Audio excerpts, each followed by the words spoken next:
മലപ്പുറം വളാഞ്ചേരിയിൽ കോടികൾ വില വരുന്ന തിമിംഗല ഛർദിലും MDMA-യും പിടികൂടി. വാടക വീട് കേന്ദ്രീകരിച്ച് നടത്തിയ പരിശോധനയിലാണ് 43 ഗ്രാം MDMA-യും 4 കിലോയിലധികം കഞ്ചാവും 3 കിലോ തിമിംഗല ഛർദിലും പോലീസ് കണ്ടെടുത്തത്. ഒരു സ്ത്രീ അടക്കം 3 പേരെ വളാഞ്ചേരി പോലീസ് കസ്റ്റഡിയിലെടുത്തു. രണ്ടത്താണി സ്വദേശി കല്ലൻ നാസർ, ലക്ഷദ്വീപ് സ്വദേശികളായ മുഹമ്മദ് റാഷിദ്, ഹുസ്നി മുബാറക് എന്നിവരാണ് പിടിയിലായത്. മുബഷീർ P. അക്ബർ വിവരങ്ങളുമായി. മുബഷീർ, ഇപ്പോൾ വാടക വീട് കേന്ദ്രീകരിച്ച് നടന്ന കച്ചവടമായിരുന്നു എന്നാണ് മനസ്സിലാക്കേണ്ടത്. ഇപ്പോൾ എന്താണ് ഇപ്പോൾ അറിയാനാകുന്നത്? 3 പേർ പിടിയിലായിരിക്കുന്നു. ഈ നാട്ടുകാർ തന്നെയാണോ?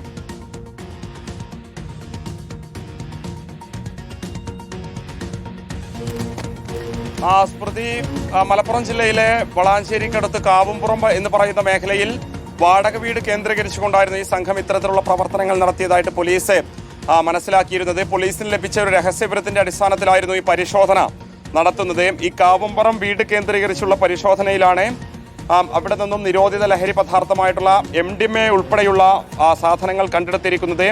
വൻ ലഹരി മരുന്നിനോടൊപ്പം തന്നെ കോടികൾ വിലമതിക്കുന്ന തിമിംഗല ഛർദിലും ആംബർ ഗ്രീസ് എന്ന് അറിയപ്പെടുന്ന പെർഫ്യൂം ഉൾപ്പെടെയുള്ള വസ്തുക്കൾ നിർമ്മിക്കുന്നതിന് വേണ്ടി ഉപയോഗിക്കുന്ന അനധികൃതമായി കൈവശം വെച്ച ഈ തിമിംഗല ഛർദിലും കണ്ടെത്തിയിട്ടുണ്ട്. സംഭവവുമായി ബന്ധപ്പെട്ട് 3 പേരെ, ഒരു സ്ത്രീ ഉൾപ്പെടെ 3 പേരെയാണ് വളാഞ്ചേരി പോലീസ് അറസ്റ്റ് ചെയ്തത്. രണ്ടത്താണി സ്വദേശിയായുള്ള കല്ലൻ നാസർ, ലക്ഷദ്വീപ് സ്വദേശികളായുള്ള മുഹമ്മദ് റാഷിദ്, ഹുസ്നി മുബാറക് എന്നിവരാണ് ഈ ഒരു സംഭവവുമായി ബന്ധപ്പെട്ട് പിടിയിലായിരിക്കുന്നത്.